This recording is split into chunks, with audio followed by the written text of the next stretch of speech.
taas, hello! Mga nasa taas, kumaway naman. Hello! Thank you, Lord. Sino rito excited sa gagawin ng Panginoon sa buhay niya? Nako, parang mahina. Sino rito excited sa gagawin ng Lord sa buhay niya? Sumigaw ng Amen! Harap ka sa kanan, masahihin mo yan. Sige, medyo diinan mo para makaganti-ganti ka. Diinan mo ha, okay yan. Para magising. Okay na ba? Nakaganti ka na ba? O, kabila naman. Yan, o gantihan mo. Ayos na ba? Gising na ba lahat? Amen!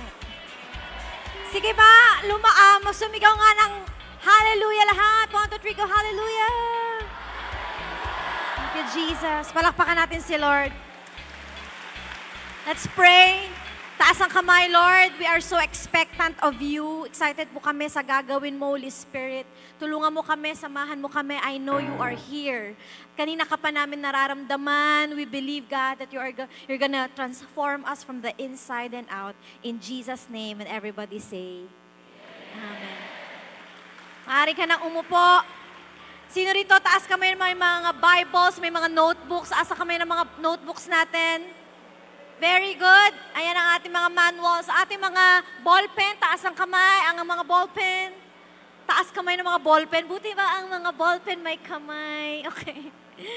By the way, I'm Ate Jamie. Yes. And I'm so honored and privileged to be here with you. Naalala ko nung dati, nagmi-mission ako. Single ako, pero ngayon may kasama na ako. Yes. Sana all. Mamaya papakilala ko siya.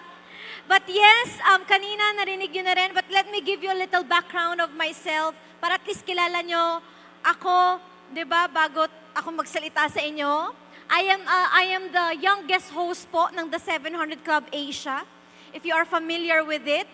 Yan, ito po ay isang longest Christian show on TV. Lumalabas yan sa GMA.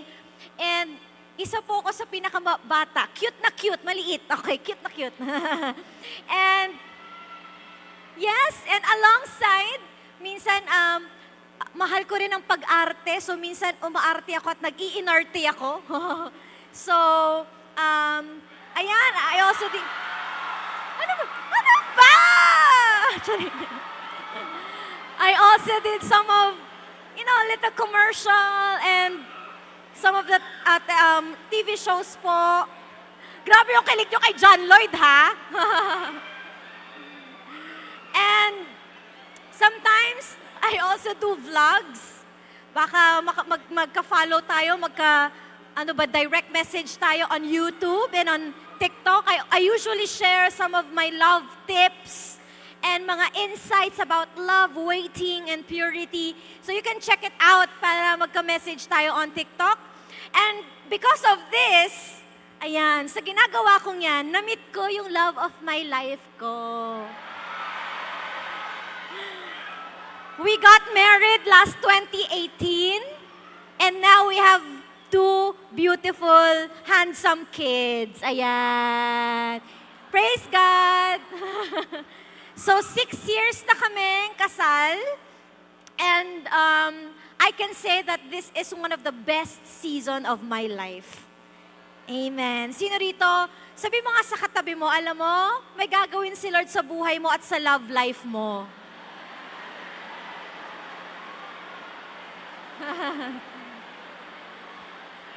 Ang haba naman nun.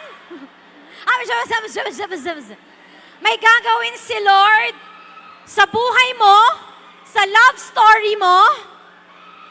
But first, you need to do something in your life. Sabi mo nga sa sarili mo, ikaw muna ha. Bago yung the one mo, ikaw muna dapat. Amen. So welcome to our uncensored breakout room. Ano ba ibig sabihin ng uncensored? Uncensored po means not having any part deleted or suppressed.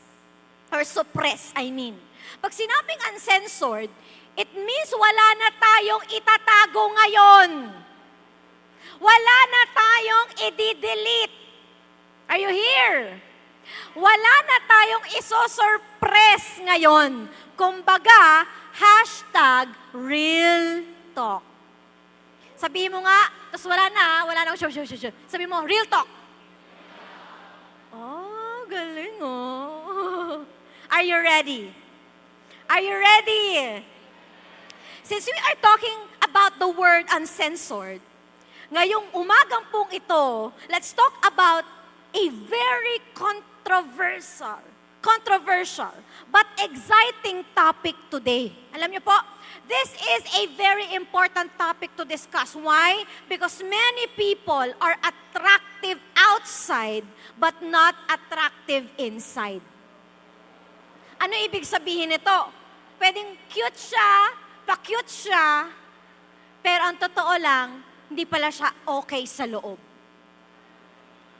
And let's talk about this word. Pakita natin. Sabi mo nga, X-rated. Oh, ang galing. Namamaster nyo na, ha? Okay. X-rated. Okay?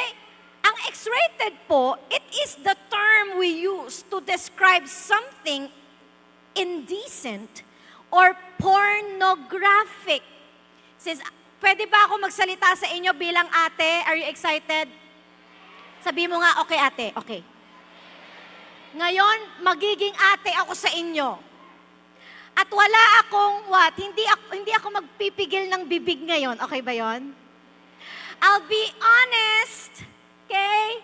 At pag-uusapan natin itong napakahalagang topic na ito. Now, just seeing this word po can make us uncomfortable. X-rated eh. Tipong, oops, Ate Jamie, off limits yan ah. Uy, Ate Jamie, for adults lang yan. Oops, stay away. But what about the other word with the X at the end? Let's talk about sex. Dun, dun, dun, dun. There, I said it. Bakit? Parang nahiya kayo nung sinabi ko. Parang hindi ako nagmura ha? Bakit feeling nyo para akong nagsalita ng bad word? Okay? There I said it po kasi sex is God-approved. In fact, idea po ng Diyos ang sex. Are you here? Alam nyo ba, Alliance Youth, the sex isn't a bad word. Let's start with this foundation. I want you to know that sex is God's idea. Sabi mo nga, sex is God's idea. Parang di kayo nagsasalita. Sabi nyo nga ulit, sex is God's idea. It is not the world's idea. It is not Satan's idea or vice ganda's idea or your classmate's idea. It is God's. He created it. He conceptualized it. Kaya lang madami sa atin, akala natin masama ang salitang sex. At di siya pwedeng i-incorporate kay Lord. At natin pinag-uusapan niya sa Congress natin, nakakahiya. Are you here? Marinig, di ba? Marinig mo pa lang ang salitang sex, lumalaki agad yung mata mo at in Jesus' name. I rebuke you, Ate Jamie. That's a bad thing. No! In reality, okay, sex isn't a bad word. It is in fact a sacred and a beautiful word. Are you here? Huwag mo lang ipapangalan sa anak mo. Maria. Okay. Let's be clear about one thing. God is not against sex. He is not KJ about it. He is not angry when a husband and a wife, again, a married people are having sex. Again, why? Why? Tanong mo sa akin, bakit? Lakasan mo naman, parang pangit.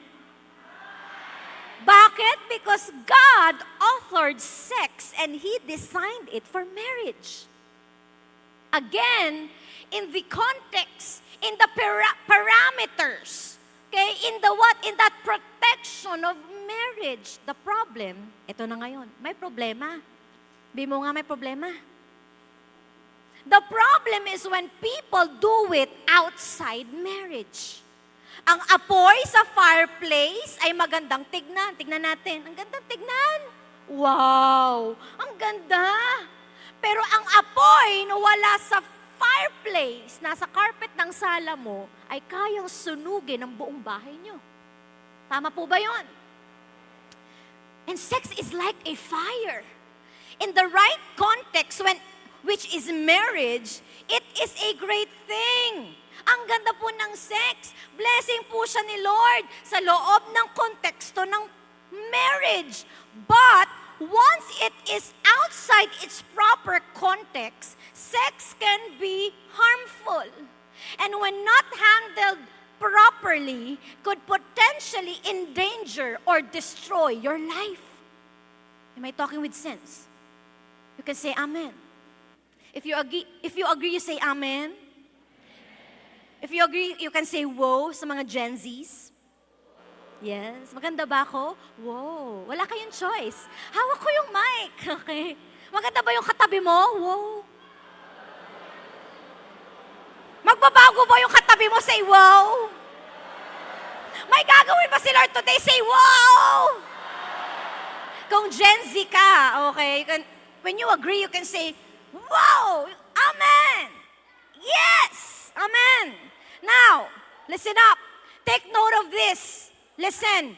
Sex is not for mature people, nor for ready people. It is also not for in-love people, kung kanino siya. It is for married people. Ay, hindi kasi ate, love namin yung isa't isa. Di kasi ate, alam mo yun, hindi ko kayang mabuhay nang wala siya. Wow, talaga naman. Alam mo yun, grabe talaga. Diba? Ginawa ko na lahat, ate. Alam mo yun, kumayod ako, nagtrabaho ako maigi. Ang ganda ng mga grades ko. Wow. Okay naman, pwedeng matured ka na. Sabihin natin mukhang ready ka naman. Mukhang in love ka naman. Tanong, kasal ba kayo? Wo. Marami kasi in love lang. Feeling matured lang. Pero hindi naman kasal. Matured lang. Okay lang, matured. Okay ba kayo, matured? Pero kasal ka ba? It must be done only in the context of marriage. Sex should be done only, again, only in the context of marriage. Why? Tanong mo sa akin, why? Number one, dito tayo babaksak. Number one, because sex po is more than just a physical act. Are you here? Kasi love ko siya. So, express ko yung feelings ko sa kanya. Kasi love kami. Alam mo yon, ate, hindi ko na mapigilan. Kaya ayon, ginawa namin.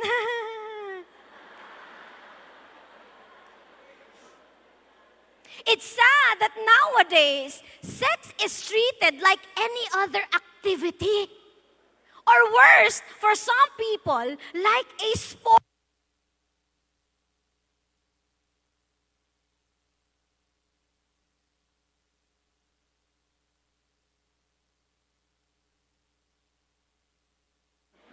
Yes.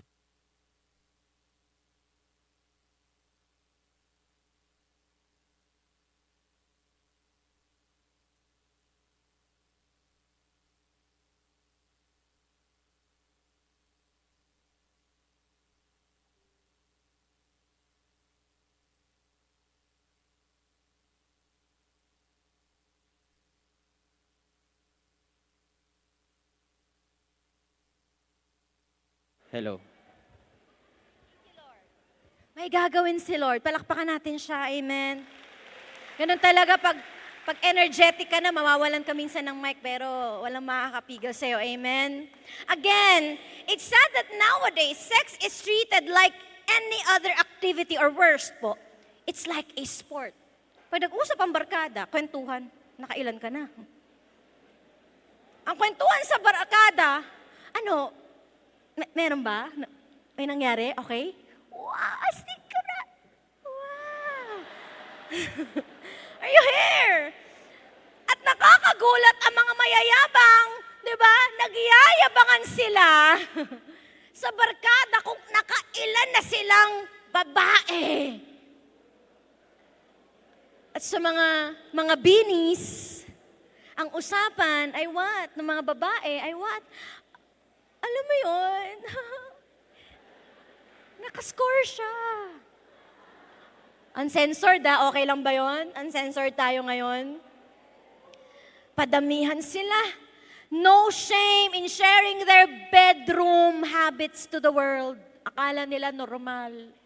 Akala nila in sila. At pag na-discover nila that you are waiting to get married to have sex, they make it appear na ikaw pa yung nakakahiya. Ha, virgin, nakakahiya. Ha, wala ka pang experience. Wow, nakakahiya. Amen. Something's wrong with this picture. There is a mistaken belief that one can have sex and have it mean nothing. This is not true po. Kapag ang dalawang tao ay nagsama sexually, ito po ang totoo, they will become one flesh. Yan na, nagiging leon na ako.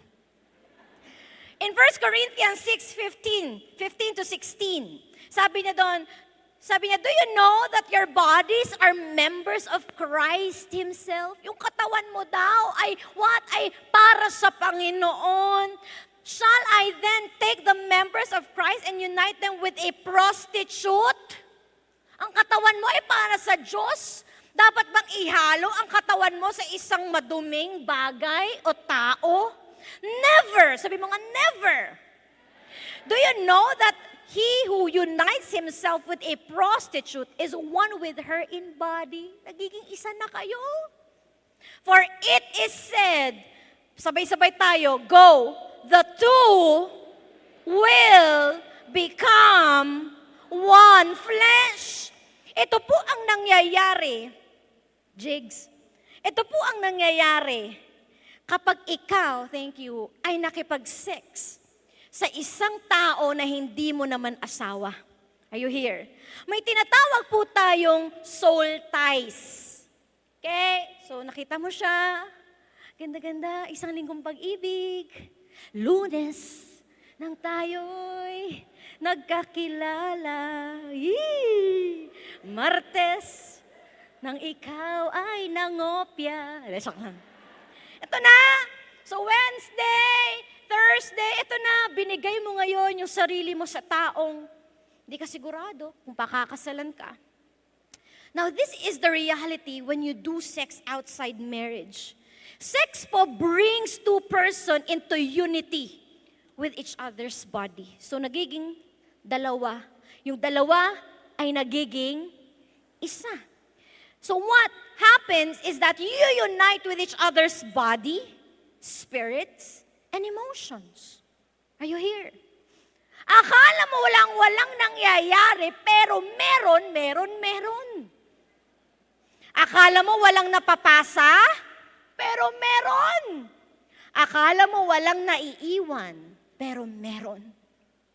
So what happens when two people who have had sex with each other separate? Di kayo kasala. Most of the time, it will create brokenness. Are you here? Imagine being glued with each other.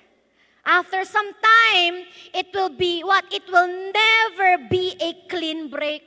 Kayo naman, okay naman kayo, masaya naman kayo, ilang years? 1 year, 2 years, ginagawa niyo yun. 3 years, ginagawa niyo yun. Pero pag nag-break na kayo, it will never be a clean break. Ayoko na sa'yo. Huwag mo akong iwan.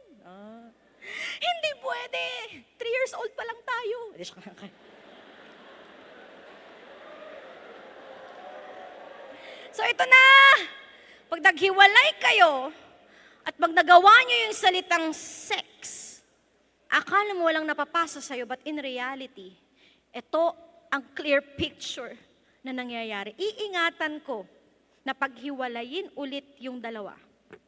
Kita ba sa picture? Iniingatan ko. Pero nangyayari, ano nangyayari?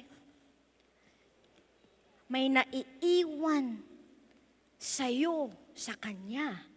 At may naiiwan siya sa'yo. Kahit anong alis mo, ayoko na kahit maligo ang dumi-dumi ko. Yeah. Ayoko na. Hilod lang yan, okay yan. Kahit anong gawin mo, are you here? May naiiwan pa rin sa'yo, sa Kanya. At may naiiwan sa Kanya sa'yo. Palakpakan natin ang Diyos. Imagine being glued with each other. After some time, it will never be a clean break. May part sa'yo na may part siya na naiiwan sa'yo at may part sa'yo na naiiwan sa Kanya. There are patterns and behavior na napapasa sa'yo. Kaya na magugulat ka, ba't ganun? Nung may nangyari sa amin, iba na yung ugali ko. Parang yung ugali ko, ugali niya yun eh. Kagalit, ayoko na nga yun eh. Ba't ganun? Kahit gaano ka kaingat, natanggalin ito, meron pa rin naiiwan. You know why? Why? Tanong mo sa akin, why? Because there is such thing as called transference of spirit. Soul ties eh. Are you here? Nagpalitan kayo ng what? Ng kaluluwa. Di ba? Parang nagpalitan kayo ng fluids.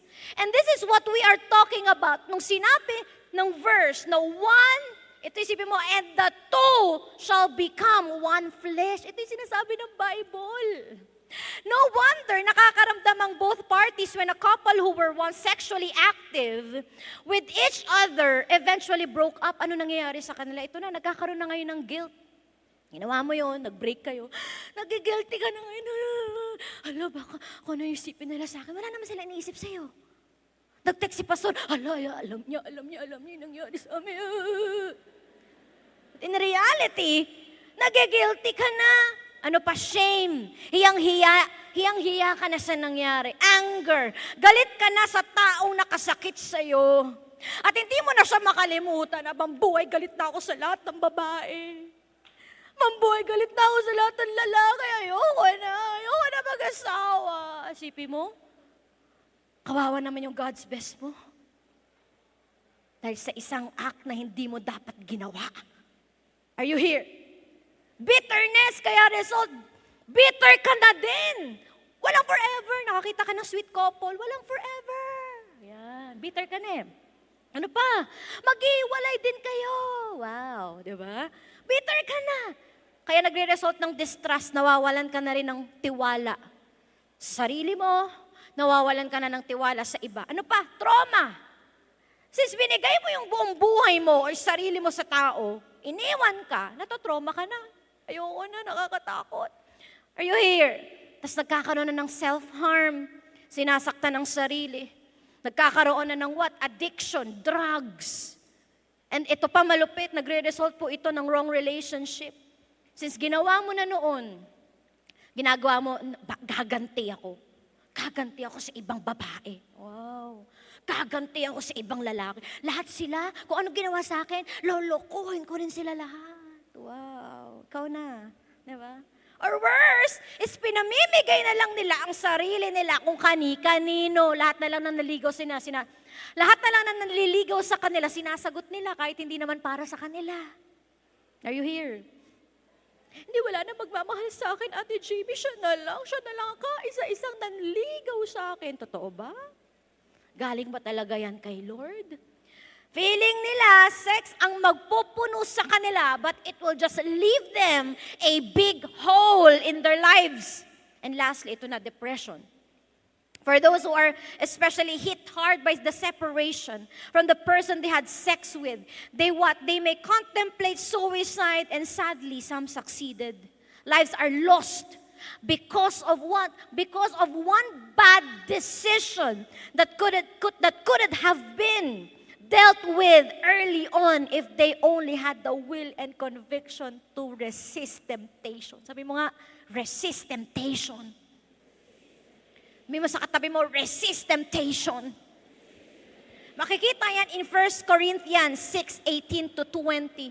1 Corinthians chapter 6 verse 18 to 20. Sabi ng Panginoon, sabi niya, flee.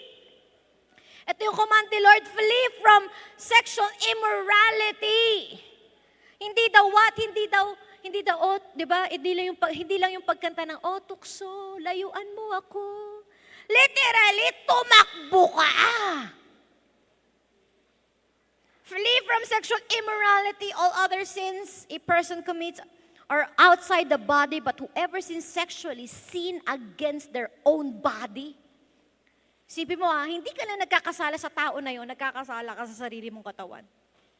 Sex outside marriage is like no other sin. Are you here? We live in a culture where a majority of the people believe that sex is nothing but a sensual physical activity. Akala mo lang, activity lang to. 15 minutes lang to, tapos na. Akala mo sensual thing lang siya, na may pleasure lang siya, na pag naramdaman mo yon, ay, grabe, ang sarap, fulfilling siya. But we realize that this kind of sin affects the soul. Are you here? It affects the heart. And it affects your conscience. Are you here? May kausap pa po ba ako? Hindi natin ito gagawin. So ano yung number 1? Sige nga, ano po yung number 1? Because? Lakasan natin, number 1. Wow. Because sex is more than just a physical act. Hindi lang po ito sexual thing or activity lang. Second, because sex is an expression of intimacy. Okay? You don't just do sex. Sex is one way married couples express love, closeness, commitment, and passion for each other. Again, dalawang mag-asawa, expression daw ang what? Itong word na ito, para ilabas nila, ibigay nila, i-express nila, yung nararamdaman nilang pagmamahal sa asawa nila. Yung nararamdaman nilang closeness sa asawa nila, hindi nila mapigilan, mahal kita, mahal ko. Wow. Diba? Yung commitment nila sa isa't isa, mahal, ikaw lang, wala ng iba. Kaya nagre-result daw ito in having sex. Again, inside the context of marriage. In Genesis 4:1, sabi niya doon, Adam lay with his wife, Eve, and she became pregnant and gave birth to Cain. Alam niyo po ba that in the original format, in Hebrew po, use for lay is yada. Sabi mo nga yada. Hindi to yung yada. Okay, iba yon. Okay? Hebrew word po ito. And for those of us na hindi nakakaintindi ng Hebrew, ako rin, hindi ko rin naiintindihan. Pero maganda malaman natin yung original word. Bakit sinabi yung Adam lay with his wife? Ano yung ibig sabihin ng lay? Lay means yada. Again, sabi mo nga yada. Alam nyo ba that yada is a verb that means to know and be fully known? Yada means to know and to be fully known. Or it means intimacy. To the world, sex is primarily physical, but to God, sex is an expression. To know and to be fully known. Ang ganda nun. Diba? Gusto mong makilala at literally, ikaw gusto mo ring buong-buo magpakilala sa isang tao. And it means intimacy. Yan po ang yada. Kaya tayo, sexual beings, ay para mas maintindihan at mas makilala natin ang pag-ibig ng Diyos. Pero teka, ano yung connection nito? The word yada po reminds us of what true intimacy looks like.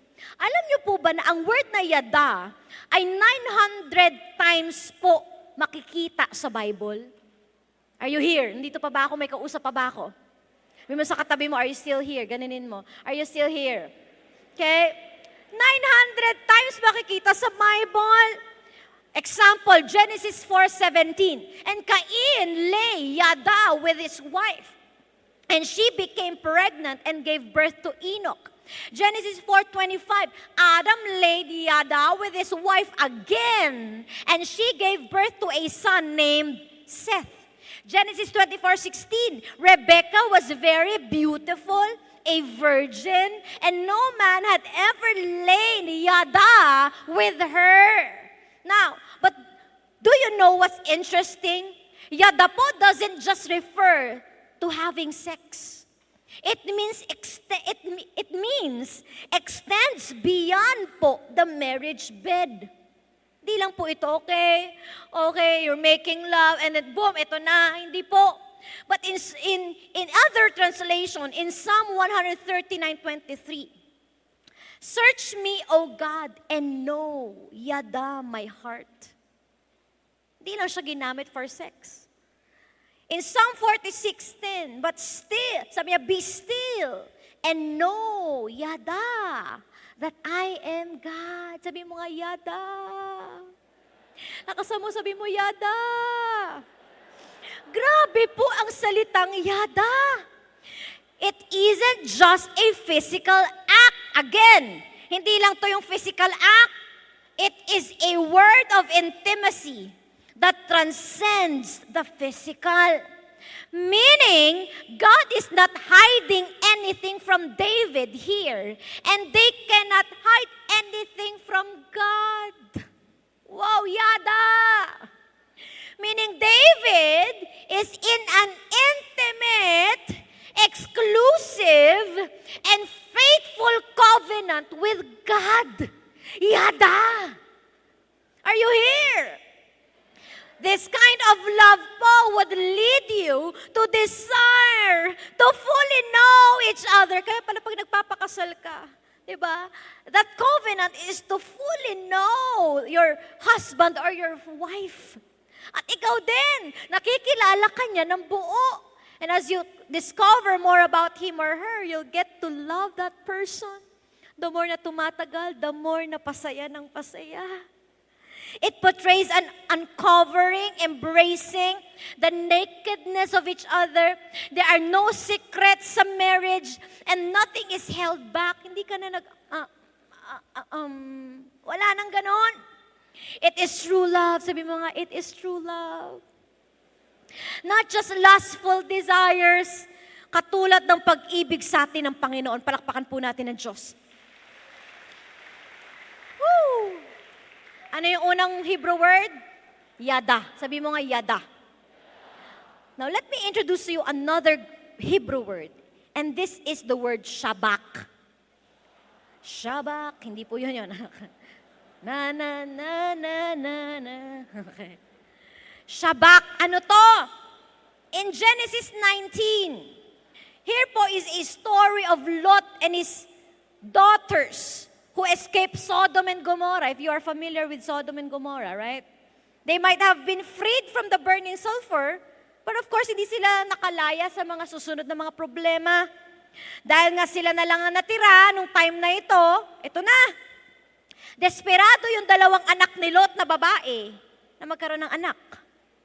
Alam niyo po ginawa ng dalawang babae? Nilasing nila yung tatay nila para magkaanak sila. Are you here? Shabak. Sabi mo nga, shabak. Makikita yan in Genesis 19:33-36. Hindi ko nababasahin. I-note nyo na lang. Grabe ano? Yung word na referring to have sex dito is not iyada. To know and to fully known. But ang word po na sinasabi dito is shabak. Ano ibig sabihin ng shabak? Shabak po is a verb that simply means to exchange bodily fluids. Shabak. See, my difference between the two Isang research po na discover na 41% ng sexually active college students said these words to describe their experience of sex. Ano po ang experience nila sa sex? Sabi nila, I felt used. I felt dirty. I felt empty. Regretful. Sana di ko na lang ginawa. I felt ashamed, maligned, miserable, and disgusted. Nakakadiri. Ano, hindi ko na lang ginawa. Malayo po sa meaning ng yada. Instead, this is the result of shabak. Nagpalitan lang kayo ng body fluids. Pero walang deep, personal, and God-honoring intimacy. The world sells the shabak kind of sex here.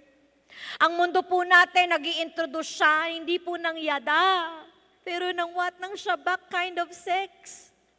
No, okay lang ngayon na mabuntis ka kahit what, kahit di ka pa kasal. Normal yan. Congratulations. Woohoo!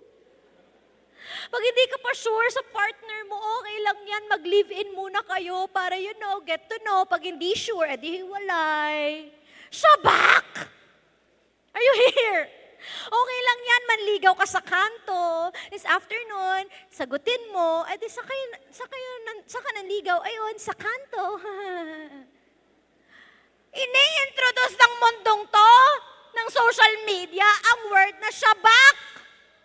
Kitang-kita po siya sa mga pornographic videos on the internet, X-rated videos on the screen, TV shows that promotes premarital sex and adultery. And many performers po, yung mga singers po ngayon, do not just sing songs, but become advocates of the sexual revolution. Are you here? Whether they like it or not, they are being used by the enemy to promote shabak. Alam niyo po, God designed us for intimacy. God designed you, Youth Alliance Youth, not for shabak. The Lord created you for intimacy, and that is yada. Come on. Which means you waiting on the right time. You preserving yourself at the right time. You preserving your first kiss at the altar. Ikaw na lalaki ka, idadaan mo yung babae sa tamang proseso. Ipapaalam mo siya sa magulang niya, sa pastor niya. At of course, idadaan mo siya sa magandang ligawan. Hindi mo siya ililigaw. At ikaw babae, huwag kang papayag na nililigawan ka lang sa text o sa kanto. Bakit? You are God's princess. Hindi, paano kayo nagkatuluyan? Ito, tinext niya lang ako sa messenger. Ayos ba? Ayos. Huwag kang papayag. Sabi mo sa katabi mo, huwag kang papayag. He instituted marriage. He meant it to be this way for two people to know each other. Palakpakan po natin ang Panginoon. Sex comes in this kind of relationship as an expression of unity, love, commitment to each other. Real talk. Men, taas kamay ng mga lalaki. Say, ahu, ahu. Men! Very good. Men! Tingin sa akin. Tingin sa akin. Do not focus on sex but on intimacy. Men, tingin sa akin. Pray for a girl whom you will pursue. Kung hindi mo kayang pakasalan, huwag mong ligawan.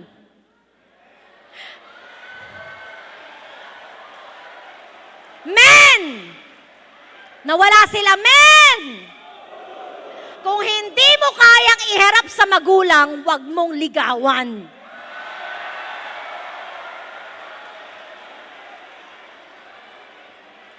At men, kung jojowain mo lang ng 3 years, 4 years, 5 years, 10 years, huwag ka nang manligaw.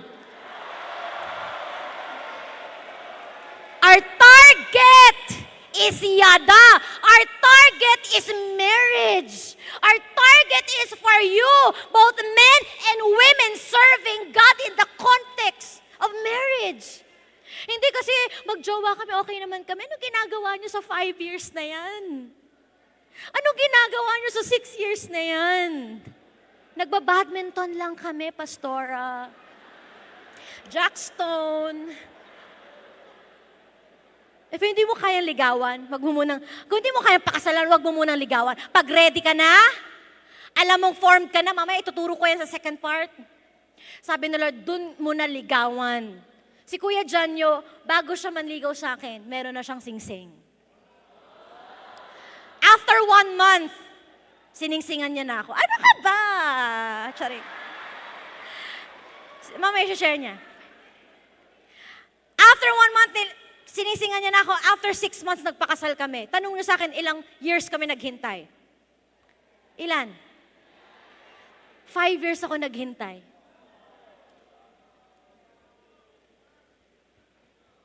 Pero bago ako maghintay ng totoo, bago ako faithfully naghintay sa right time, na-engage din ako sa wrong relationship. Na-engage din ako sa isang relationship na patago. Na-engage din ako sa isang relationship na abusive. Hindi ko nagugustuhin bumalik doon. Siya back. Sabi ko, Lord, this time, I was 20 years old around those time. Sabi ko, Lord, no man will ever complete me, only God. And I said, Lord, today, I will wait at the right time. I will preserve my body for my God's best. I will serve you while waiting. I will not flirt for any person. May mga nagte-text sa akin, hindi ko sila lahat pinapansin. Hindi ako nakikipag-chat nung single ako habang nag-serve ako sa Panginoon. I was so focused on God, with God. I was an advocate of true love waits as I was so devoted in serving God. I was 16 years old, I was preaching the gospel. Ngayon po, 32 na ako. Halata ba? Hindi. Kasi wala kayong magagawa. Mic ko to. Di ba? 16 years old, I started preaching. Sabi ko, Lord, ito na talaga. No, 20 years old ako, doon ako nagsabi na, Lord, ayoko na mag-flirt. Ayoko na kung sino-sinong ka-text ko. Ngayon pa lang na single ako, di ko pa siya nami-meet, magiging faithful na ako sa kanya. Alam mo, hindi ko namalayan. I was so devoted to God. I was preaching the gospel. I was so in love with discipleship. Pagkakita ko na lang isang araw, andyan na siya, papalapit na siya. Palakpakan natin si Lord. Men! Kung hindi mo kayang pakasalan, wag mo nang istorbohin ang natutulog niyang puso. Women! Babae! Kababaihan! Girls! Look for commitment! Kung hindi ka binibigyan ng commitment, MU, saan ka dadalhin yan? Ano yung MU? Ha? Mutual? Mutual understanding yung iba sabi nila? Ay, ayoko nun. Okay. Huwag easy to get! Huwag baliwalain ang mga red flags! Lingin sa akin. Ganyan din ako dati. Hindi. Alam mo yun, nandun ako sa wrong relationship ko. Hindi, alam mo ate, magbabago yan, promise. Nagmumura, promise magbabago yan. Alam mo naman si Lord. Nagbabago siya ng tao, di ba? Pero hindi ikaw yung magbabago sa tao, si Lord. Ba't ikaw yung nagbabago sa kanya? Dapat magbago ka. Kaya lumalabas toxic relationship. Hindi ikaw si Lord. Huwag kang magpaka-Diyos sa relationship mo, girls. Pag alam mo nang mali, alam mo nang may red flag, huwag mong takpan yung red flag. Red flag na yun, hindi yan magiging green flag. Discern before concern. Girls, we really need to preserve sex after our wedding day. Preserve it. Give it to the person na binigay ni Lord sa'yo, hindi kung kanino. Nahihilo na ako. Kasi wala na magmamahal sa akin. Alam mo yun, siya lang yung dumating sa akin at sinabi niya wala na nung magmamahal sa akin na katulad ng pagmamahal niya. Narinig ko na rin yan. Alam mo, sabi ko, alam mo kung naniwala ko doon, hindi ko makikita yung God's best ko ngayon. At nakita ko siya. Yes. Palakpakan natin si Lord. Okay. Ang dami kong sinabi. Sino rito excited i-preserve ang kanyang katawan for his or her God's best at the right time? Come on. Alam mo sana, isang araw, pag tinanong ka ng God's best mo, anong ginawa mo habang hinihintay ako? Ayun, nakipag-flirt. Yun naman. Anong ginawa mo habang hinihintay ako? Ayun na, kani-kanino ako nagshabak. Di ba, ang pangit, ang pangit. Pero pag tinanong ka, mahal ko, wow. Ah! mahal ko eh. Ano ginawa mo habang naghihintay sa akin? Wala ka pa. Faithful na ako sa'yo. Wala akong ka-text. Wala akong kani-kanino, hindi sino-sino ang dinate ko. I was busy serving God while waiting for you. And now you're here. Sino gusto nun? Yung sa katabi mo, gusto ko yon. And number 3 and the last. Ano yung number 1 ulit? Because? Ano yung number 1? Number 2? Tatayo tayo lahat. Sasabihin mo sa 3 tao, preserve yourself. Go. Stand up. Habang iinom ako, tatayo tayo. 3 tao, sabihin mo, preserve yourself for the right time.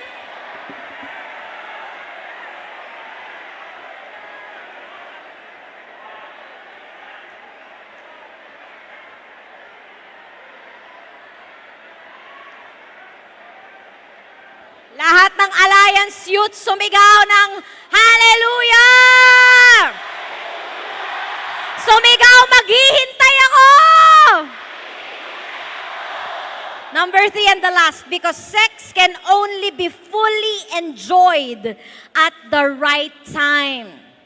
Again, because sex can only be fully enjoyed at the right time. God tells us to wait at the right time to have sex, to experience the maximum joy and pleasure. Alam nyo ba, pag kayo'y kinasal, and when you do the honeymoon sa gabi, alam nyo ba that sex, that time is a worship to God? Ha? Hindi siya shameful? Nakakahiya, hindi. Pag isang tao kinasal sila, nag-honeymoon sila sa gabi, alam nyo ba na worship at ala yun sa Panginoon? Ganon kaganda yung sex. And you know what? Within again, the protective confines of having a loving marriage relationship, sex can be celebrated with no fear, no guilt, and no worries. Tingin lahat sa akin, matutong maghintay. Dahil lahat ng nagmamadali, nagkakamali. So magmadali ka. Alam mo that you are not doing anything wrong. Dito po sa context na ito, instead, it is your right and privilege to have sex with your spouse. Hindi ka matatakot na bukas, pagising mo. Diba? Hindi mo na makikita yung tao na yun. Kasi bakit? Hindi naman kasi kami. Wala naman kaming relationship. Pero ginawa niya yung bagay na hindi ka na matatakot. Kasi nga, you wait for the right time and finally you can have sex all you want. In the context of marriage. You can have sex all you want anytime with the same person na mahal mo, na binigay ni Lord para sa'yo. Na kayong dalawa, pinreserve niyo yung sarili niyo. At nung nag-meet na kayo, alam mo na, ito na yun, siya na yun. Sabi sa Hebrews 13:4, marriage should be honored by all and the marriage bed kept pure. For God will judge the adulterer and all the sexual immoral. One way po you can honor the marriage bed even while you are single is to think about your future spouse. Don't get into anybody's bed, please. Huwag kang umihiga kung kani-kaninong kwarto o kani-kaninong kama. Don't get into anybody's bed while you are waiting for God. That's not waiting, that's flirting. God calls it the marriage bed and not fooling around while you're single bed. And it's about time we erase the stigma about X word. And if you will only follow His design, you will discover how truly pleasurable and beautiful sex is. Palakpakan po natin ang Panginoon. I'm done. What now? I want to challenge every one of you. Are you happy? Okay ba kayo sa narinig nyo ngayon? Masaya ba kayo? Sino rito sina-challenge niya yung sarili niya? Ate, i-preserve ko yung sarili ko para sa God's best ko. Taas ang kamay. Sino rito nagdi-decide siya? Ate, hindi ko basta bibigay yung kiss ko kahit kanino. Ate, yung katawan ko, hindi ko basta-basta ibibigay ko kani-kanino nagtitrip lang. At ate, yung yes ko, hindi ko rin basta-basta ibibigay. Sino rito gusto nun? Taas ang kamay. Taas ang kamay. Huwag mo itataas yung kamay mo kung hindi ka sigurado. Please. Taas mo yung kamay mo if you want today to commit your body as a living sacrifice, holy and acceptable in the eyes of God. If you want, I want you to stand up on your feet. Come on. Stand up on your feet. Huwag mo muna tignan yung katabi mo. Tingin lahat sa akin. What to do? Youth, you learn to abstain. Abstain means to refrain from an action or practice. Huwag mong pagpraktisan. Hindi na mamaster ang sex sa pagpapractice outside marriage. Kasi pag ginawa mo yan, pag pumasok ka sa marriage, wala, praktisado ka na. Yung images na ginawa mo noon, nakikita mo sa asawa mo, sa God's best mo, kawawa naman yung God's best mo, hindi niya deserve. Since nabigay mo na yung body fluids mo sa iba, pag nakita mo na yung asawa mo, ginagawa niyo na ng asawa mo, wala na. Nabigay mo na. Ilan na lang yung mabibigay mo sa asawa mo? Alam mo, walang nangyayari, but this is the reality of soul ties. Akala mo walang ginagawa, walang nangyayari, pero meron. Please, abstain. Do not practice. Don't commit fornication, sex outside marriage. Do not watch pornographic videos. Kasi pag nakita mo yung isang katawan, maiisip mo na yan. Pag nakita mo yung God's best mo, yung mga images na yun, yung nagre-reflect na lang sa isip mo. Ako ngayon, pag ayoko ng mga images, kasi gusto ko yung asawa ko lang makikita ko.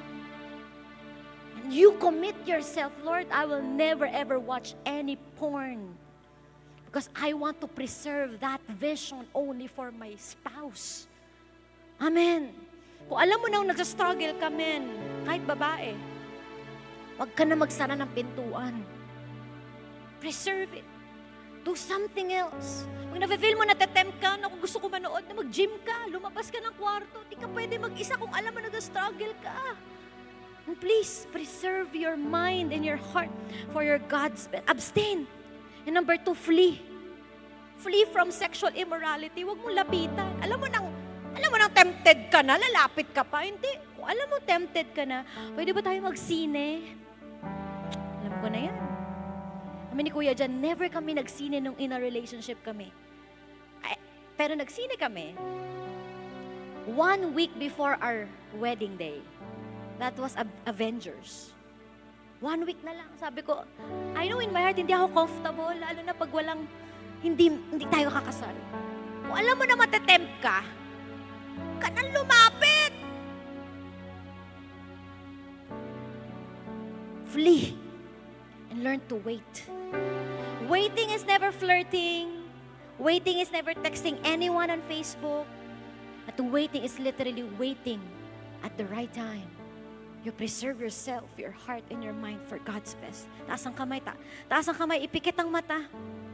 Sa mga tao, sa mga youth na gusto mag-commit, na inaalay nila ang kanilang katawan sa Panginoon ngayon. Taas ang kamay.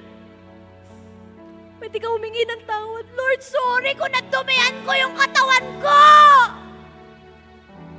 Lord, humihingi ako ng tawad kung ako lalaki ako. May isang babae na ginamit ko for pleasure. Lord, humihingi ako ng tawad. At kung ako babae, Lord, binigay ko yung katawan ko sa isang tao, hindi ko naman asawa. Lord, humihingi rin ako ng tawad. Come on. No one's judging you. As you close your eyes, pikit mo yung mata mo, tumingi ka ng tawad, Lord. Hingi ako ng tawad.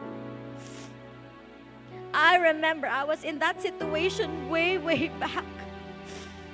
Sabi ko, Lord, di na ako babalik dito. Ayoko ibigay yung yes ko kung kani-kanino. And starting today, God, I want my greatest yes to be you alone and for my God's best. Kung nagawa mo na to, humingi ka ng tawad. Di pa huli ang lahat. Close your eyes. Humingi ka ng tawad. Lord, I repent. Hingi ng tawad. Sige. Hingi po ako ng tawad, Lord God. Kung nakumit ko to. Nakapag-commit ako ng sexual immorality, Lord God. Nakapag-commit ako ng nakapanood ako ng porn, Lord God. O hinayaan ko, makasakit ako ng damdamin ng isang taong hindi ko naman kayang pakasalan. Lord, humingi ako ng tawad. And if you are part of a wrong relationship now, sinasabi na, alam mong mali. Alam mong gumagawa kayo ng hindi maganda. Alam mo na yung relationship na yan ay dinidistract ka palayo sa Panginoon. Do something. Do not tolerate sin. Commit today, Lord. Bibigay ko yung katawan ko sa iyo. Come on, raise your hands. Close your eyes. And say this prayer with all your heart, Father. Sabihin mo, Panginoon, lumalapit ako sa iyo. Humihingi ako ng tawad. Kung nakapag-commit ako ng kasalanan against your eyes. Starting today, God, I want my body to be yours alone. Sabihin mo to, Lord, I commit my body to you. I will wait at the right time. I will preserve myself at the right time. And Lord, simula ngayon, Lord God, mag-a-abstain ako sa mga bagay na hindi galing sa iyo. And I commit to wait. Come on. The Lord is listening to you. This body is a temple of the Holy Spirit. Lalaki, commit ka.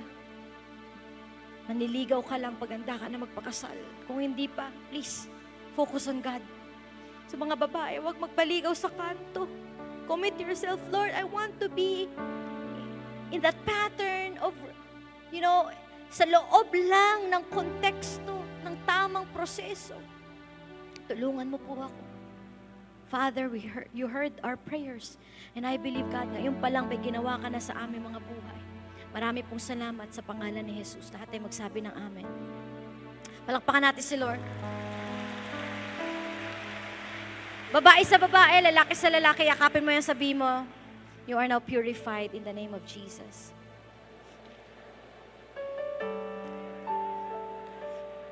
You are now renewed in the name of Jesus. Thank you, Lord.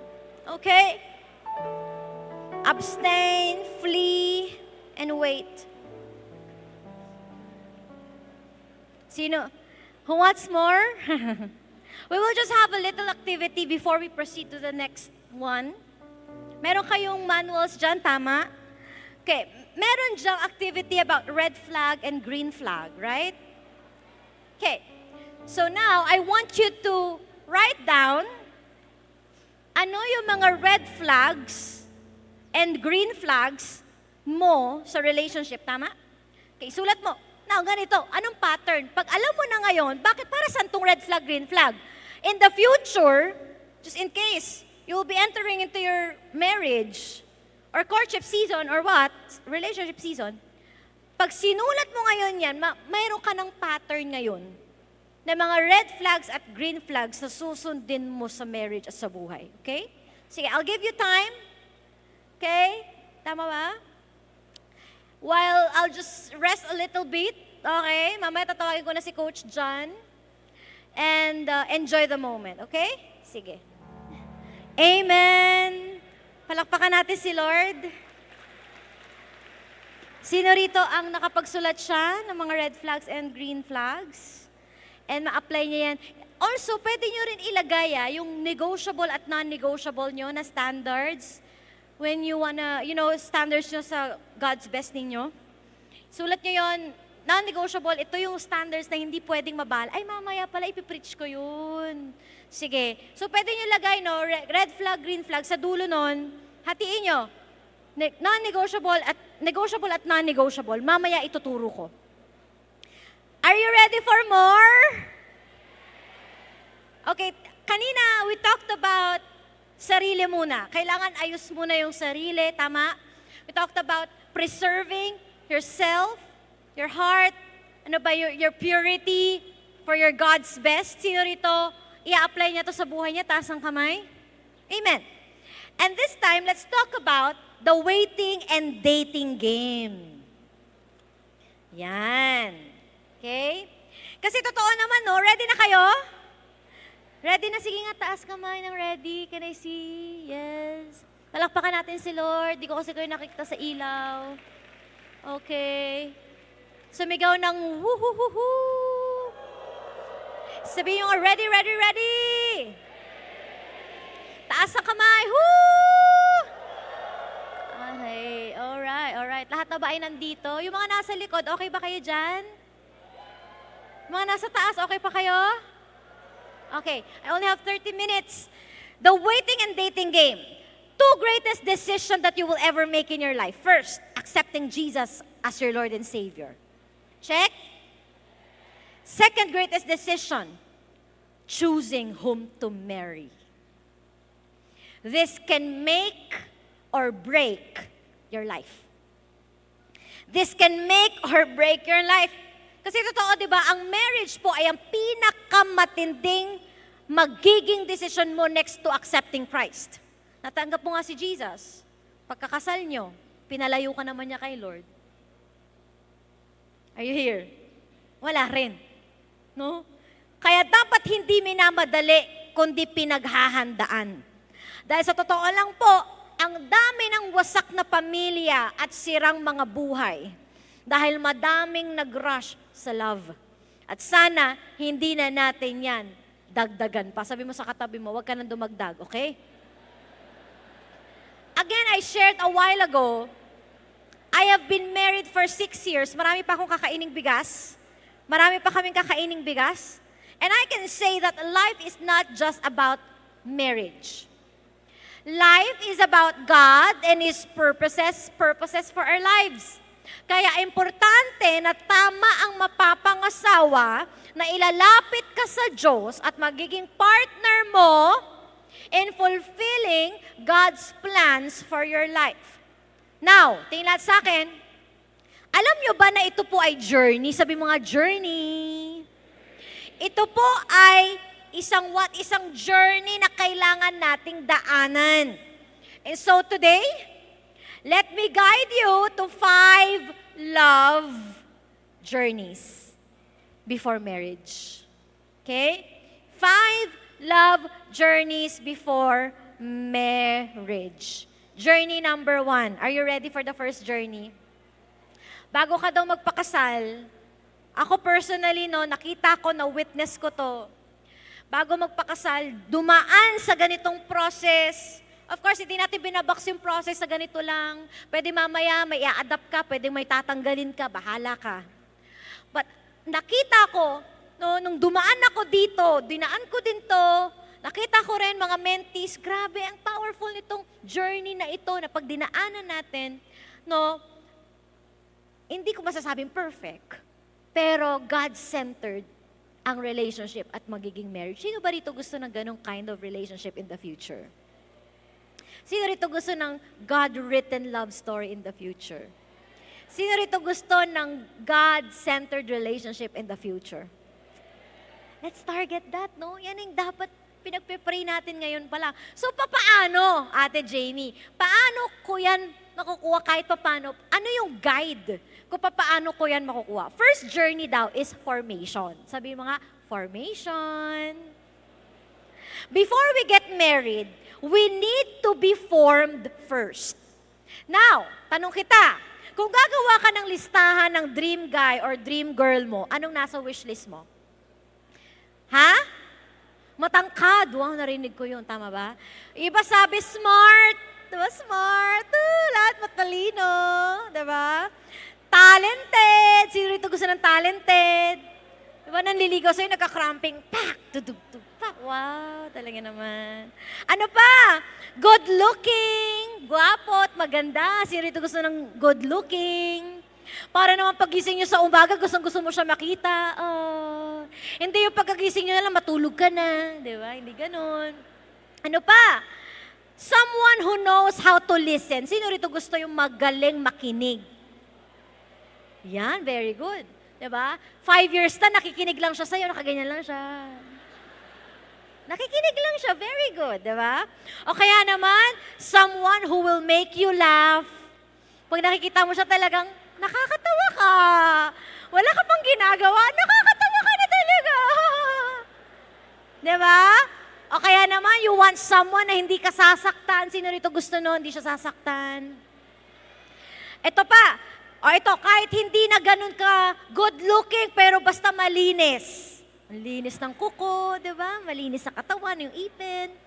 O kaya naman, kahit hindi malinis, basta gwapo. O, di ba? Ito, responsible. Sino rito gusto ng responsible? Lahat na ng pinagawa mo sa kanya, ginagawa niya. Very good, di ba? Ano pa? Someone who serves God. Sino rito gusto ng man of God? Sino rito gusto ng woman of God? At syempre, dapat man. Dapat tao. Okay? Ayan. Well, na-excite tayo. Sino kaya ang ireregalo sa atin ng Diyos? Kaka-excite. Alam mo yun? Di na ako makatulog. Wow. Diba? Kahit nga ngayon, na single ka, nagde-daydream ka, hi. Sino kaya? Mini, mini mo. Wow. Diba? Ano kaya itsura niya? Ano kaya ugali niya? Hindi na tayo makapaghintay. Sino rito yung minsan hindi na siya makapaghintay? Taas ang kamay. Aminin. Plastic. Walang nagtataas ng kamay. Ang hindi magtataas ng kamay, hindi makapangasawa. Lahat tataas. Ah! Ang plastic nito mga to. Kilala ko kayo. Diba? Joke lang po. Well, we can't wait to find that someone who will make us happy for life, right? Totoo lang, di ba? Na sobrang excitement mo ngayon na single ka, yan na ang iniisip mo. Ngayon na nag-aaral ka, yan na ang iniisip mo. Well, hindi masamang tanong ang who is that someone who will make me happy. Pero hindi kaya may mas magandang tanong kesa dyan? Here's the question. What person do I need to become for my God's best? So God ministered to me and said, you know, Jamie, it's not about your dream boy, but you being the dream girl. It's not about finding the right person, but you being the right person. It's not about your answered prayer, but you as an answer to someone else's prayer. It's not about your gift, anong matatanggap mo, but you being the gift. It's not about who, but it's about you. Are we the dream spouse? Are we the right person? Are we the best gift to our future husband or future wife? So here's the question, ang tanong, would you date you?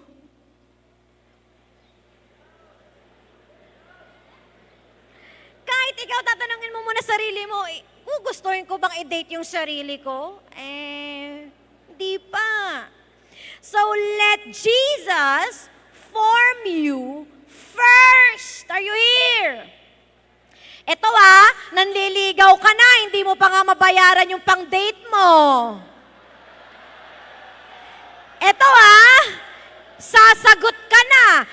mo pa nga tapos yung pag-aaral mo.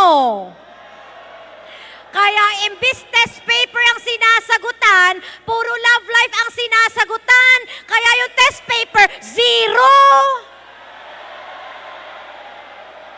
Ito pa, papasok ka na sa relationship, pero yung relationship mo kay Lord hindi pa ayos.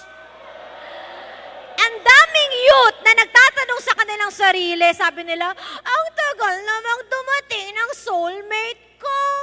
Ang tanong ay simple lang, is Christ character formed in you? Sana wag mong ipagkait sa sarili mo ang forming. Kasi po after forming, tsaka rewarding. Yung iba gusto rewarding, wala namang forming. Gusto manligaw agad, pero hindi naman sila nagpa-form sa Panginoon. Are you here? Yung iba kasi puro forma, wala namang forming.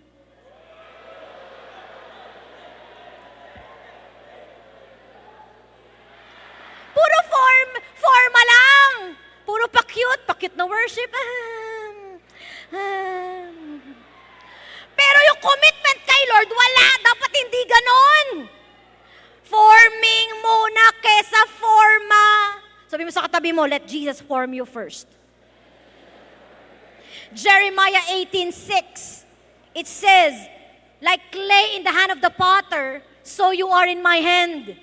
Sabi ng Panginoon, dapat katulad ng isang potter, yung isang clay, pag nilagay mo sa potter's hand, kung anong gusto niyang forming, magpapahubog siya. So dapat ikaw ay parang clay na gusto mo magpahubog sa Panginoon. Nagpapahubog ka pa ba sa Panginoon? Be formed physically, spiritually, emotionally, and financially first. Ngayon, naintindihan ko, ang kasal, ang marriage ay hindi lang puro love. Kakailanganin natin ng pera. Ngayon, nagpapaaral na kami ng nursery. Yung nursery namin, ang tuition fee, 50,000. Diyos ko, Lord, nalaglag ako sa upuan ko. Ano nangyari? 50,000 na nursery pa lang. Ganon na po ang pag-aasawa ngayon. And more pa, yung iba, 100,000 ang tuition fee. Ang tanong, are you formed financially? Ay, hindi, kasi si mama naman, binibigyan ako ng allowance. Iba yung allowance ng single ka. At pagkasal ka na, wala ka na matatanggap na allowance sa magulang mo. Are you here? Be formed first. At si Lord lang daw ang makakagawa nun. God will form you into the person as you emerge, throw, and give yourself to Him. So habang single, taas kamay ng mga single. Habang single, matuto, makinig, tama yan. Uma-attend tayo ng mga conferences na ganito. Naalala ko dati, lahat ng conferences, inattenan ko rin. Naalala ko dati, lahat ng mga retreats, pinuntahan ko rin lahat. Bible school, inatinan ko yan. Mga school of discipleship, inatinan ko. Life groups, masipag ako umattend yan every week. Sunday services, ang sipag ko niyan. Tapos, nagpapa-mentor din ako sa mentor ko kasi bakit? We need to be formed. Are you here? Kasi totoo, hindi puro kilig ang marriage. Kaya kailangan ma-form ka muna. Sabi mo sa katabi mo, ma-form ka muna. Paano magpa-form? Dikit sa mentor, tikit sa pastor, makinig sa mga conferences, magbasa ng Bible, i-devote ang sarili sa simbahan at sa Panginoon. Palakpakan natin si Lord. Coach John, I'll call my husband and he will be sharing this second point. Ano yung first journey? Ano yung first journey? Sino rito excited magpa-form sa Panginoon? Forming muna bago forma, ha? Okay. Now, let's call on Coach John. So, next is waiting on God. Sabi dito, di ba? While being formed, mag-antay sa will ng Diyos para sa'yo. No? Sabay ito na nangyayari. Ito, basahin ko, Ecclesiastes chapter 3:1. Sabi dito, there's a time for everything, a season for every activity under heavens. No? Nakakalungkot because we are a generation who hates to wait. Kasi sanay tayo sa mga instant, kaya may mga instant noodles. Tama ba yon? Tapos, ang gusto natin, pagka-pray natin kagad, Lord, sana po. Pag traffic to, sana Lord, bumukas po ang EDSA. O, di ba? Pagpasok mo sa microwave, nag-init ka, gusto mo kagad, luto kagad, tagal naman, magantay. Pero alam naman natin na anything instant ay hindi healthy. Now, if you want the best, you must be willing to wait. Kaya sabihin mo sa katabi mo, antay-antay friend. You know, God is a God of timing, and we need to wait on His timing. Kasi there are two kinds of pain. Alam niyo, share ko with you, nung time na single pa ako, tapos, kasi yung mga kasamahan ko dati sa work, pinipressure ako eh. Ilang taon ako noon? Kasi ngayon po, I'm 40 years old. Nung time na parang nasa 30 plus pa ako, sabi ng mga kasama ko sa Bubble Gang, mga katrabaho. Kasi dati po, nag-work po ako sa GMA7 sa Bubble Gang po. Sabi ng mga katrabaho ko,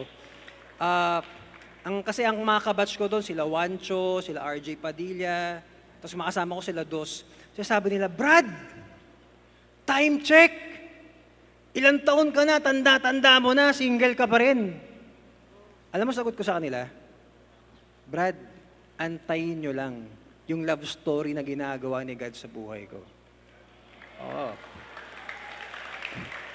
Alam nyo, kasi kung papasok ako sa marriage out of pressure, hindi ko in-honor yung creation ni God na marriage.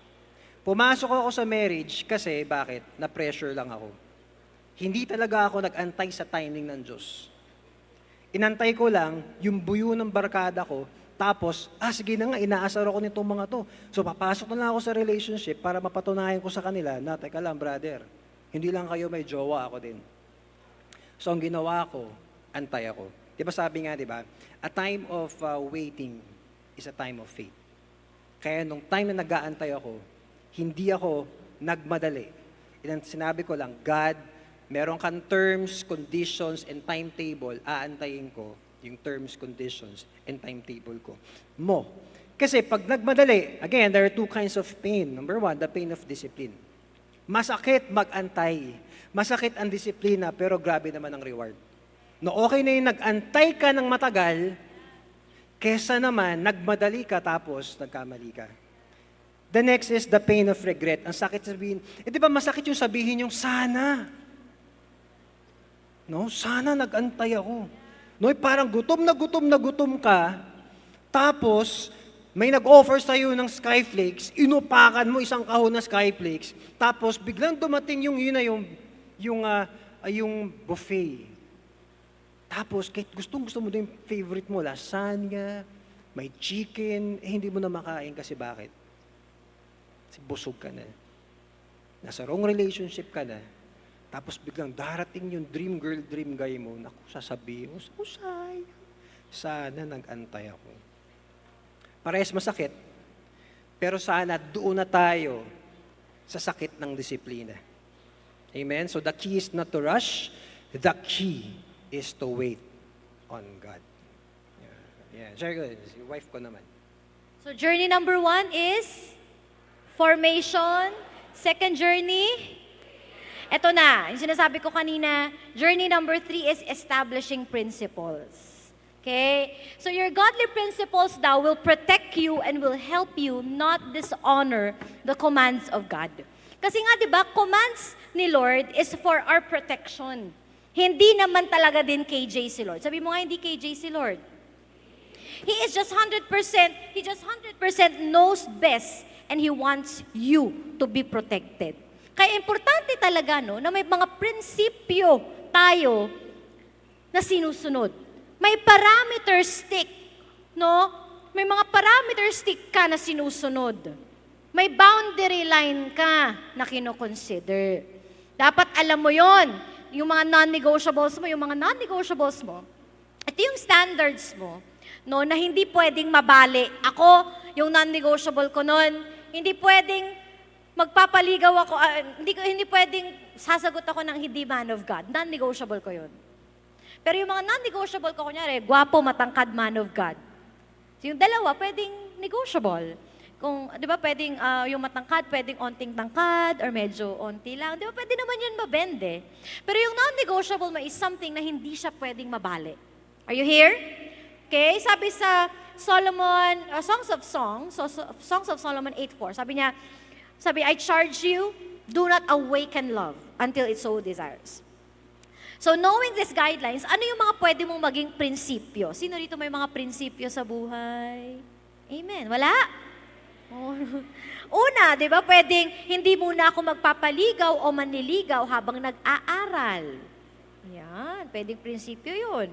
O pangalawa, hindi mo pagbabalik ta rin ng panahon. Pag panahon ng paglalaro, dahil bata ka pa, edi maglaro ka. Di ba? Pero pag panahon naman ng pag-aasawa, huwag kang maglaro. Simple. Ano pa?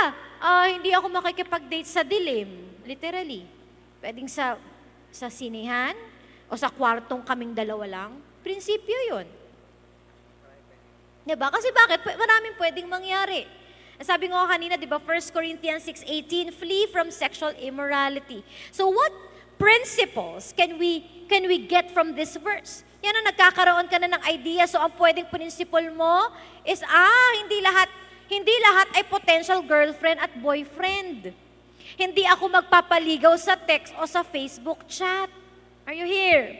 At lalong hindi ako magpapaligaw sa kanto at makikipag-fling. Ayan na, may mga guidelines ka na. Hebrews 13:4, sabi doon, let marriage bed be held in honor among all. O anong pwedeng ma-establish mong principle from that? I will know the sanctity of marriage. Na ang first kiss ko ay sa altar lang. Wow, ang ganda. Ano pa? Na hindi ako makikipag-sex, di ba, sa isang taong hindi ko naman asawa. Ano siya, swerte? Are you here? So nakakasulat pa kayo? Nalalagay niyo ba yung mga negotiable at mga non-negotiable niyong principles? O sabi sa 2 Corinthians chapter 6:14, do not be yoked together with unbelievers. So ano principle na pwede kong makuha dito? Hindi ako mag-aasawa ng isang taong hindi same ang belief sa akin. Pwede yun, makonsider mo. Kasi ang marriage na nga ay isang malaking problem solving, tapos magiging issue pa namin ang faith namin. Yan. Okay? So ayan na, nagkaka-principles ka na at nag-guide ka na sa mas maayos na journey papuntang marriage. Ano yung una? Formation. Second, waiting on God. Third is, mag-establish ka ng principles at pag may principles ka, hindi nabubura yun pag may gwapong dumating, May principle ka, man of God. Pero pag may gwapong dumating, wala na lahat ng standard mo, nabura na lahat. No. Apply your standards and be strong with your convictions. Palakpakan po natin ang Diyos. Talaga? Okay. Number 4. So, number 4, ito yung pinakamagandang mangyayari sa atin, yung falling in love. Sabi mo nga sa katabi mo, falling in love. Yeah. Tingnan mo yung katabi mo, nakaka-in love ba yan? Oo, tinawanan mo. Sabi ko, tingnan mo lang. So, ang pinakamasarap na maramdaman yung ma-in love ka. Tama ba yon? Ito yung experience na talagang grabe. Alam ko, hindi makalimutan ng asawa ko eh. Nung nakita niya ako, grabe, na-fall in love ka agad siya, no? Ayun. Ha? Pwede naman. Kaya, so, remember ko, no? Sa binyag, ito yung nangyari sa amin, ilang years yun, Mami? Basta yun, first meeting namin, basta first meeting namin, na-introduce ako ng friend ko sa kanya. Since kasi yung husband, yung lalaki, kaibigan ko, yung babae naman, kaibigan niya. Tapos pagpasok namin dun sa binyag, sabi ng friend ko, Brad, di ba Christian ka? Sabi ko, oo, ito mag-usap kayo, parehas kayong Christian. Ang galing no? Tapos pagpasok ko dun, tapos nagkukwento ako sa kanya about my yung life ko, yung work ko. And si Jamie nung time na yon, parang hindi ko siya masyado napansin lang. Kasi sobra ako in love kay Lord eh. Sabi ko, Lord, ikaw lang talaga. Wala akong, but reality though, wala akong interest sa kahit sino or kaninong babae noong time na yun. Kasi yung prayer ko, share ko lang prayer ko, sabi ko, na sobrang in love ko kay God, sabi ko, Lord, alisin mo yung desire ko na magkaroon ng wife, girlfriend. Kasi gusto ko lang sa'yo ma-in love. Yan yung prayer ko, na ayaw ko magkaroon ng kahit anong interest sa kahit kaninong babae. So nung nakita ko siya, so hindi ko masyado siya pinapansin eh. Pansin ko pala. Kasi kinukwento ko, sabi ko, kasi nung time na yon medyo artista ako. Medyo no. By the way, sa hindi po nakakilala, share ko lang, no. First show ko po sa GMA7 is Starstruck na pasok po ako doon, batch 4. Tapos ako po ay nagkaroon ng work sa Star Talk na meron kaming segment doon, The Who. Ako yung nag-impersonate kay Manny Pacquiao. Kasama ko si Paolo Avellino saka si Charis Solomon hanggang sa sobrang tagal na nun eh. Baka yung iba siguro dito hindi pa pinapanganak. No, tapos nag-stop ako mag-artista siguro 7 years ago. Yun nag-start na. Anyway, so nangyari, kukwento ko sa kanya, sabi ko sa kanya na ito yung work ko sa GMA, pero nagpipreach ako ng gospel, yung mga kasamahan ko doon, sinesharan ko ng gospel. Pero ayoko na mag-artista. Gusto ko magpastor. Hanggang siya naman, pastor, gusto mag-artista. Yung pala napapansin ko, nakatitig na pala siya sa akin. Noong una pala, siya pala in love na in love. Diba? Pero after 2 years, mamaya tutulog ako sa sala niyan. Tapos after 2 years, yan, ako naman yung na in love sa kanya. So, love at first sight po ang nangyari sa amin. Yan. Anyway, tuloy natin. No? So, balik tayo sa Bible. It is God who brought Eve to Adam. No, si Lord mismo ang naghatid at nagbigay ng tamang babae para kay Adam. Kaya nga 'di ba nung binigay ni God si Eve kay Adam, anong ginawa ni Adam? Gumising na. Bumangon. Nakakalungkot, maraming Kristiyanong lalaki hanggang ngayon patulog-tulog pa. 'di ba? So and this is where you will fall in love. 'Di ba? You're done with formation, done with waiting, you've established principles. Dito na papasok ang falling in love. The Lord will be the one to make you fall in love. And it's more than feelings. It's more than infatuation. It's a love that comes from above. Tama ba? So hindi mo pinipilit ma-in love, but it was God who enabled you to fall in love. So, tanungin niyo ako, why do people fall out of love? Dahil sila lang kasi yung naghanap sila yung nagpumilit. Hindi nila sinama ang Panginoon sa planning stage. No, nagplano, to sometimes siguro ang ginagawa, pinapalaman ang Diyos sa mga plano. But in reality daw, dapat kailangan gawin natin, ilagay natin ang Diyos sa top ng planning stage natin. So next is meeting the right person given by God is a miracle. Kaya po nung na-meet ko si Jamie, hindi ko pwedeng sabihin na kasi nagbasa ako ng Bible, kasi nag-preach ako ng gospel. No, it was sheer grace po nung ibinigay po sa akin ng Panginoon ng aking asawa. So next po, so again so who want to experience the miracles, tayo, di ba, we want to experience this love na ibibigay sa atin ng Panginoon. So all we have to do is really tap on God and wait for His timing. So next po na pag-uusapan po natin is marriage. So isa na po ito sa pinakamagandang regalo ng Panginoon sa atin. No, yung ikasal ka sa tamang tao. Hindi ko yung ikasal sa may tama na tao.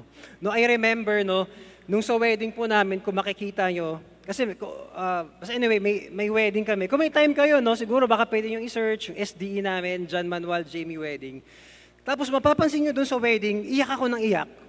Ayan. May picture, basta may video, may short clip doon, na iyak ako ng iyak. Grabe yung iyak ko. So may nagtanong sa akin, sabi sa akin, bakit ka ba iyak ng iyak sa wedding mo?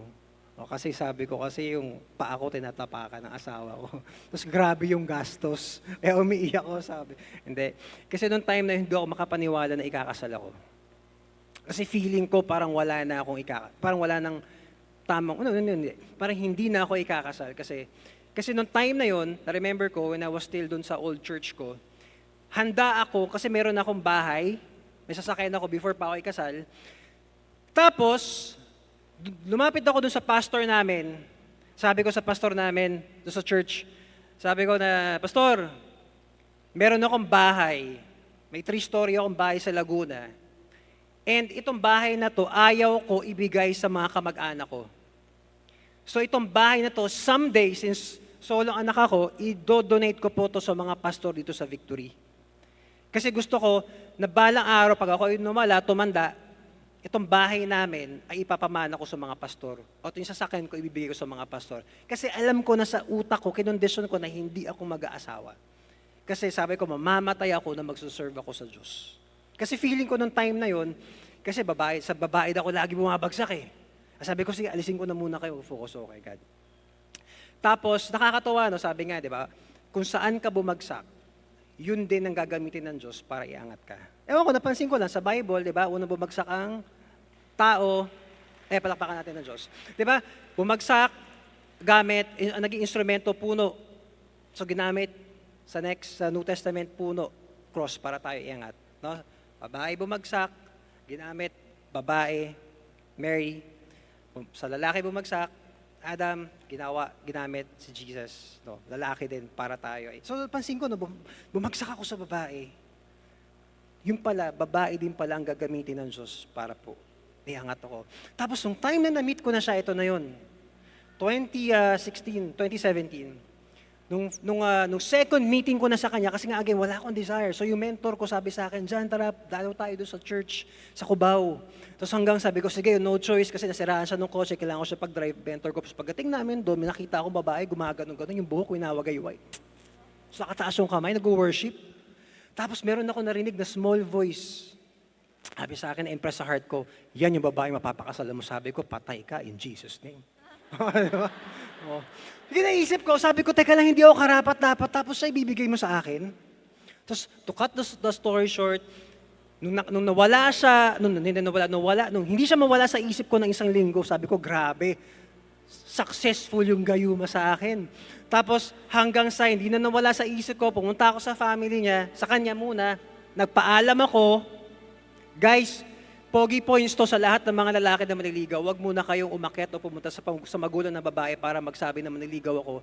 Umakyat ako sa family niya, sinabi ko muna, Bishop, nandito po ako sa family niyo kasi baka magtaka kayo, lagi ako nandito. Gusto ko pong makilala ang anak niyo at the same time gusto ko pong ipakilala yung sarili ko sa inyo. Sabi sa akin ni Bishop, alam mo, ikaw ang unang-unang lalaki na hihindihan ko. Hindi, ikaw ang unang-unang lalaki na umakyat dito sa office ko, hindi para manligaw, pero para makipagkaibigan sa anak ko. Ewan ko So, ayan yung engagement namin. May mga best friends namin. Si Aljur yung best man ko sa kasal eh. Since best friend ko si AJ. Tapos, anyway, so nangyari nun, after ko manligaw sa kanya, in-enjoy namin each season ng relationship namin, stages of relationship. Hindi ko minadali, in-enjoy ko. Alam niyo ba, nung time na niligaw ako sa kanya, so yung ligaw ko for 9 months, naging friendship yon ng 9 months. Kasi naging pure friendship. Tinrato ko siya bilang my sister in Christ. Walang yung mga words of endearments na, hello, I miss you, lovey girl, wala mga ganun eh. Tinrato ko siya as my sister in Christ. Wala yung mga chancing na, teka lang, init. Wala mga ganun. Takot, para medyo takot nga akong, nung ganun. Kasi nangagat, may pangil. Tapos, again, bago pa lang niya ako sagutin, may singsing na ako. Pinasukat ko na kagad yung kamay. Sabi ko, sukat naman ng kamay. Sumakto. Sabi ko, okay, may singsing na. Tapos, yung time na tinatanong niya ako, kaya pala ayaw niya ako sagutin kasi takot siya magpakasal. Sinabi ko sa kanya, alam mo, share ko sa'yo yung beauty ng marriage. Kasi ito ang marriage kasi. Imagine mo, yung strength mo at yung strength ko, pagsasamahin natin, powerful. Kasi ang strength ko is counseling one-on-one. Ang strength niya is preaching. Sabi ko sa kanya, imagine mo yung strength natin, pagsasamahin natin, gamitin natin yung marriage as a tool to serve this generation. Pero nung time na yon, hindi pa niya masyado maunawaan. Kaya ginamit ko si Voltes 5. Sabi ko sa kanya, ganito yan. Ang marriage, parang Voltes 5 yan. Di ba si Voltes 5, pag hindi pa siya robot, isa-isa yan, hiwa-hiwalay. Pero, powerful siya. Kaya niyang pumatay ng kalaban kahit paano, kaya niyang mag-conquer ng isang bansa.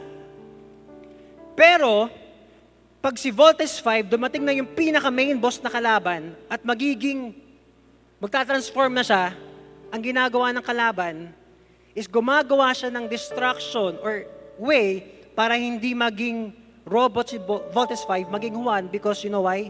Pag naging robot si Voltes 5, powerful. Sabi ko sa kanya, ganun tayo. No, kaya let's volt in. Hindi. Sabi ko sa kanya, kaya sabi ko, go. Volt in eh. No? Anyway, sorry. Yeah, tawa lang ako. Kaya sabi ko sa kanya, ganito ang marriage. Kaya ayaw ng kalaban na maging isa tayo because alam niya sa konteksto ng marriage that we will serve this generation. Because again, I want you to know, diba, that marriage is not just about you. Parang ano lang eh, emotional relationship. Na gusto ko, ikaw lang at ako.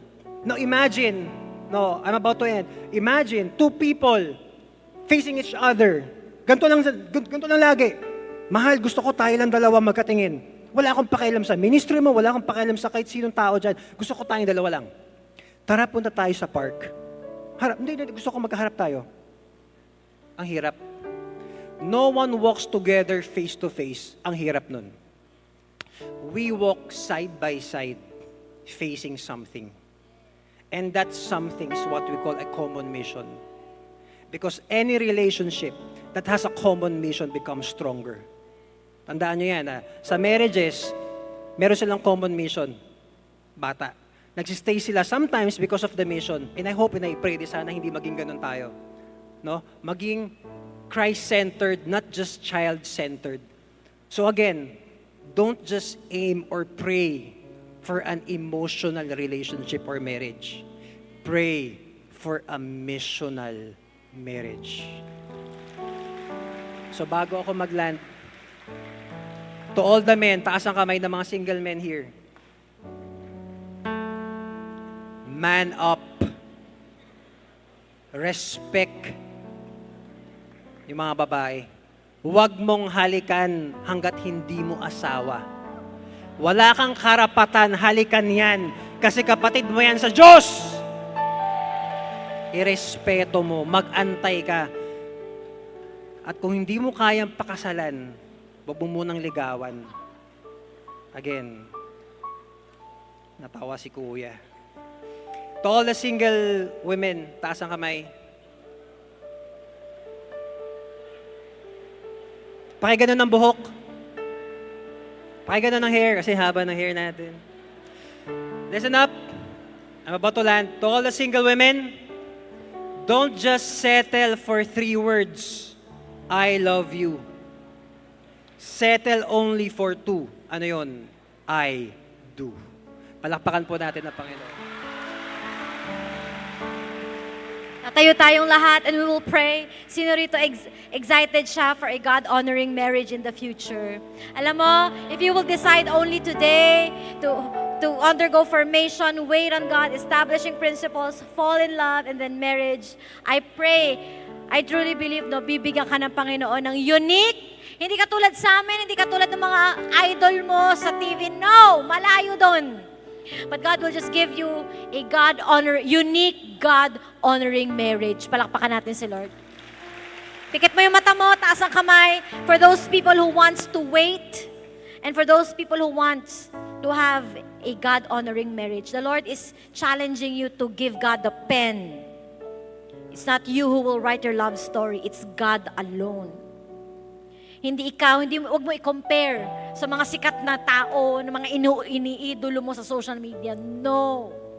Hindi din kami ni Kuya Jan. No. Hindi din si Pastor. No. But you aim, God, today, I just want to give you the pen.